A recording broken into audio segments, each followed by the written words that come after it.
Should you sell Najee Harris this offseason? And is Jared Goff one of the biggest dynasty buys right now? All that and more this episode of Locked On Dynasty Football Podcast. You are Locked On Dynasty Football, part of the Locked On Podcast Network. Here are your hosts, Mosher and Kate Magdziuk. Welcome back to the Locked On Dynasty Football Podcast, part of the Locked On Network. Thank you for tuning in. We'd like to thank you for making us your first listen of the day. Today's episode is brought to you by LinkedIn. LinkedIn Jobs helps you find the candidates that you want to talk to faster. Post your job for free at linkedin.com/LockedOnNFL.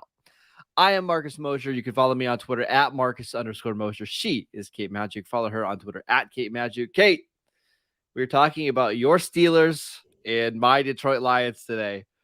Your Detroit Lions. Well, okay, sir. Our Detroit Lions.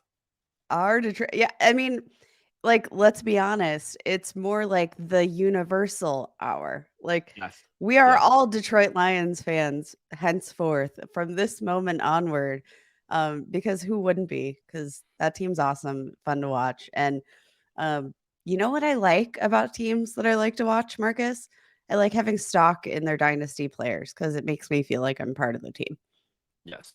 Let's start with the Pittsburgh Steelers, who won this season. One of the more frustrating offenses in the league. Kate, a lot of interesting young players here, but who's the most valuable dynasty asset on this team? I don't think you're gonna like this one. I think it's still Najee Harris, but I want to hear. I think you're right, by the way.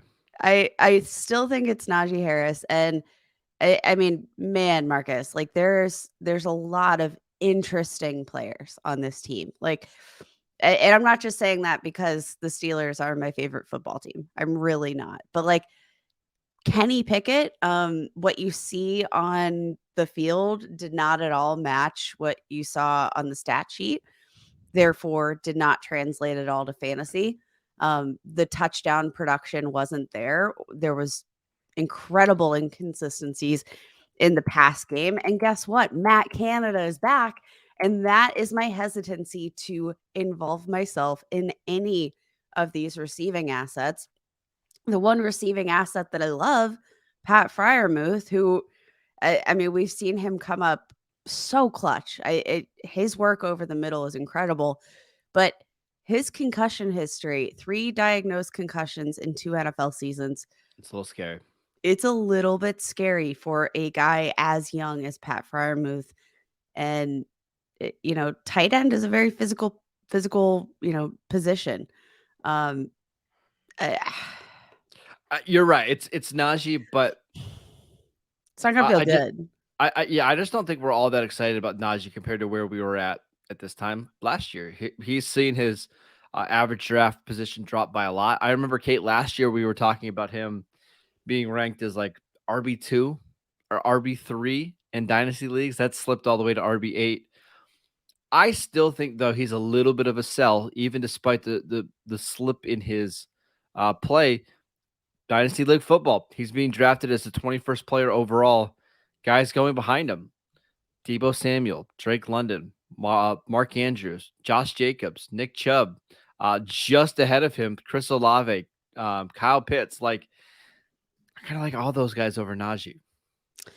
See, I would disagree. I think Najee Harris, just overall, I think we saw a big kind of turn in his game when we had all this discussion midseason about is Najee Harris going to be benched? Because he didn't look like the best running back on that team, despite the draft capital, despite the history. We really saw him look like Najee Harris again in that second. He ran so much better in the second half of the year, without a doubt. But like, it just was making better decisions, though. Like, I would say my biggest knock on Najee Harris hasn't just been the inefficiencies throughout his career so far. It's been just some boneheaded decision making and not looking like he understands or sees the field all that well in order to process and make decisions. But I think we saw that kind of shift. And despite the presence of, all of these other assets, all of these other running backs, like it didn't matter because it was still really the Najee Harris show. He was averaging almost 20 touches or just over, 20 touches per game in the second half of the season. A 17 game pace would have put him on for 1,400 scrimmage yards and 13 touchdowns. Like, you're going to take that all day. And I do think that the one thing that's been working for this team has been the run game. And Marcus, now we have Matt Canada coming back for another season. Go figure. I don't want to invest in the passing game. Give me the running backs, and I'll take Najee Harris because I do think that it's going to be hard to find a running back averaging 20 touches per game in this kind of range. Couple counterpoints really quickly. He'll turn 25 in March. So it's not like he's a super, super young running back. I know 25 is not like the range where we start seeing a drop off in play, but he's not super young either. Pittsburgh was the only team in the NFL to have the same 5 starting offensive linemen for all 17 games. I just don't know if he's going to have that same kind of health on the offensive line next year. And then plus, I think Jaylen Warren is just a good player, and he started to earn more work as the year went on. I wouldn't be surprised if next year, if Warren is consistently getting 10 touches a game, and we already saw Najee have a huge drop off in receiving production. He went from 94 targets as a rookie to 53 in 2022. I think 55-ish is probably where he's going to land again next year. But if he's not getting me a ton of volume in the passing game, he doesn't break long runs, and I think the touchdown total is kind of capped because of this offense. I think I would rather just, flip him for somebody like Chris Olave, who is just going to have a longer shelf life. I know the position's not as valuable, but I just like somebody like Olave better at a different position. I think maybe that's the key here, is looking to another position. We've said it a million times on this show that it feels like all running backs are kind of sells right now. Like, Yes. We're at a really weird stage. Except for Khalil Herbert. That's the only one that we're buying. Yes. No, you buy Khalil Herbert. Gosh darn it. Like, we're at this really weird stage at the running back position where it just doesn't feel like anybody's a super great value aside from Khalil Herbert. But there feels to be like a lot of value at the wide receiver position. In particular, I think it's an interesting point. I would take Chris Olave over Najee Harris at this point. All right, but ask you a couple questions about the Steelers when we return, including who is the most disappointing player from this offense this year. I think we might have the same answer. We want to let you know that today's episode is presented by LinkedIn. As a small business owner or hiring manager, you know that success in 2023 all depends on the team members you surround yourself with. That's why you have to check out LinkedIn Jobs. With LinkedIn Jobs, you can hire qualified candidates more efficiently by matching open roles with people who have the skills, values, and experience to help you achieve your goals. LinkedIn Jobs helps you quickly attract qualified candidates to your open jobs with targeting tools.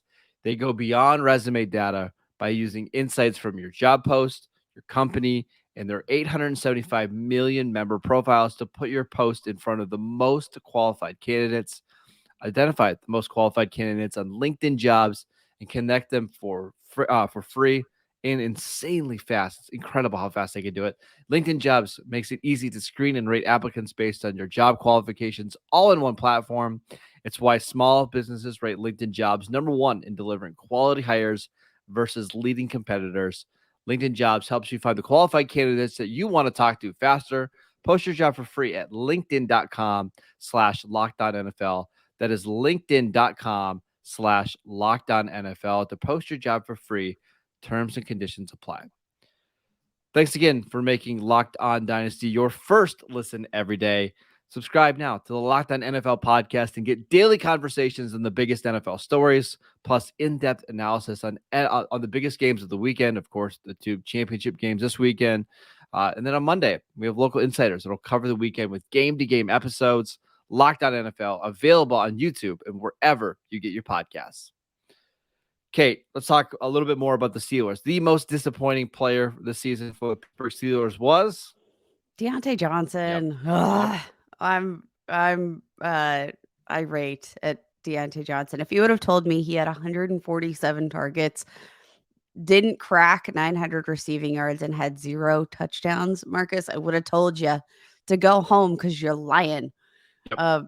Career low catch rate, 58.5% of his targets were caught. And this is a guy that should be like the PPR machine. He should be getting, as many of those catches as you can for that volume. The lack of touchdowns is obviously the most concerning aspect. Not that Deontay Johnson's ever been a big touchdown guy, but he's never had fewer than 5, 7 and 8 touchdowns in each of the last 2 seasons. The issue is that we saw this lack of production in this passing game that we know is an issue. It is obvious that, this kind of big play connection is there between Kenny Pickett and George Pickens. It doesn't seem to be like that connection is there for Deontay Johnson. We saw a lot of frustration throughout the season. I don't really know what to do with Deontay Johnson. I think he's a buy based on the kind of player he is, the propensity for volume, and the fact that it seems like that frustration. I don't know. I wouldn't be surprised at this point if the Steelers trade him because, as Mike Tomlin always says, we want volunteers, not hostages. If that continues, I don't know. What's tricky about Deontay is how do you trade a receiver that had 147 targets this year, 169 targets last year, 144 targets the year before, going into his age 27 season? It's tough. However, you just laid out the scenario. Like, is there a chance Pittsburgh trades him this offseason? I could 100% see it. If they draft Jordan Addison, Kenny Pickett's former teammate, in the first round this year, and they're like, hey, we're rolling with George Pickens and Jordan Addison and Deontay, we're going to get whatever we can from you. There's just no way that Deontay is going to go anywhere else and get 150 targets a season, right? Like, but at the same time, if you told me, hey, he's back in Pittsburgh next year, we're going to pencil him in for 140 plus targets again, and there's going to be some positive touchdown regression. It's tough. I don't know what to do with Deontay. I don't know what to do with Deontay, but Marcus, I will say the one thing that I think is like catching my eye is that price tag, wide receiver 30. In a similar range of like a Mike Evans who's 29 years old and probably going to lose Tom Brady. And yeah, I'll take Deontay there. I'll take Deontay there in the hopes that maybe that some of that volume is going to, make up for that. But this is like such a weird range for the wide receiver position. Like drafted around Deontay Johnson, Jahan Dotson, Terry McLaurin. Could be both those guys easily. Cooper Kupp, like Cooper Kupp's only being drafted on average, like 10 spots ahead of Deontay Johnson. Give me Cooper Kupp all freaking day. Yeah. Hey, Mike Williams drafted directly ahead of Deontay Johnson. I'll take Mike Williams. Like it's a weird range, but also when you think of the PPR upside, like Deontay Johnson is capable of a wide receiver 1 performance in full PPR formats. Sure. It's just like it's a weird range. I want some Deontay Johnson because I think the range of outcomes is huge. I think just one of my favorite route runners in the league. I think he's so smooth. He really does remind you of like a mini Antonio Brown, a younger Antonio Brown sometimes. And I don't know. The potential is there. And I do wonder, Marcus, is there a chance that he goes elsewhere and maybe he doesn't see 140 targets per season like that? Sure. But maybe some of that, lack of volume that we're getting will be made up for higher efficiency in possible wwhatever system he gets into. I don't know what you think would be a good fit. Would you love to see him on the Dallas Cowboys? Yeah, I wouldn't hate it. It's not a bad option. But even then, like, he's just not getting that many targets in Dallas, and he's probably getting 100 targets and probably scoring 5 or 6 touchdowns. So I actually think his value takes a big hit if he goes to the Dallas Cowboys, despite maybe the efficiency going up. Kate, I was going to tell you, one of the receivers that is being drafted right next to Deontay Johnson is a guy by the name of Jamison Williams, who For him. just so happens to play for the Detroit Lions, the other team that we're talking about today. My first question for you: the most valuable dynasty asset for the Detroit Lions is? I think it's Amon-Ra St. Brown, and it's interesting because I was looking up his ADP. Marcus, did you know he is wide receiver 6 on Dynasty League Football ADP for the month of January? Wide receiver 6. Um, I'm not surprised, but I'm still kind of surprised. Like, but I don't know. We shouldn't be based on the performance we've seen from Amon-Ra I'm St. just Brown. I'm not surprised. I'm just surprised at how big the gap is in startup drafts between Amon-Ra St. Brown and DeAndre Swift, because you mentioned it. Amon-Ra St. Brown, 10th overall player, wide receiver 6. Uh, DeAndre Swift, RB9, 26 overall. Okay, I remember at this time last year, DeAndre Swift was being at worst ranked as RB4. For some people was as high as RB2. So we've seen a pretty significant fall for Swift. Yeah, I think we're at a really interesting spot in his career. But let's play a little a trade game, right? For Yeah. Amon-Ra St. Brown, who was the wide receiver 13 in total fantasy points over the last over the last 2 seasons, ranked 12th in targets. But like we know when he is on the field, he is a massive part of He's the going to game way plan. outproduce those numbers, right? Whenever he's on the field, he's going to perform like a top 7, 8 receiver. Easily. In 2022, second fewest routes run per target. So literally when he's on the field, he is being incorporated in the game plan. Yep. Let's play some would you rather if Okay. you would rather. How about Amon-Ra St. Brown and a 3rd round pick for Tyreek Hill? Who you got? I think I take Tyreek there. Let's hear it. Why? Um, I just think because of the playmaking, everywhere Tyreek has played every year, he's just basically lock him in for 1,400 yards and double-digit touchdowns.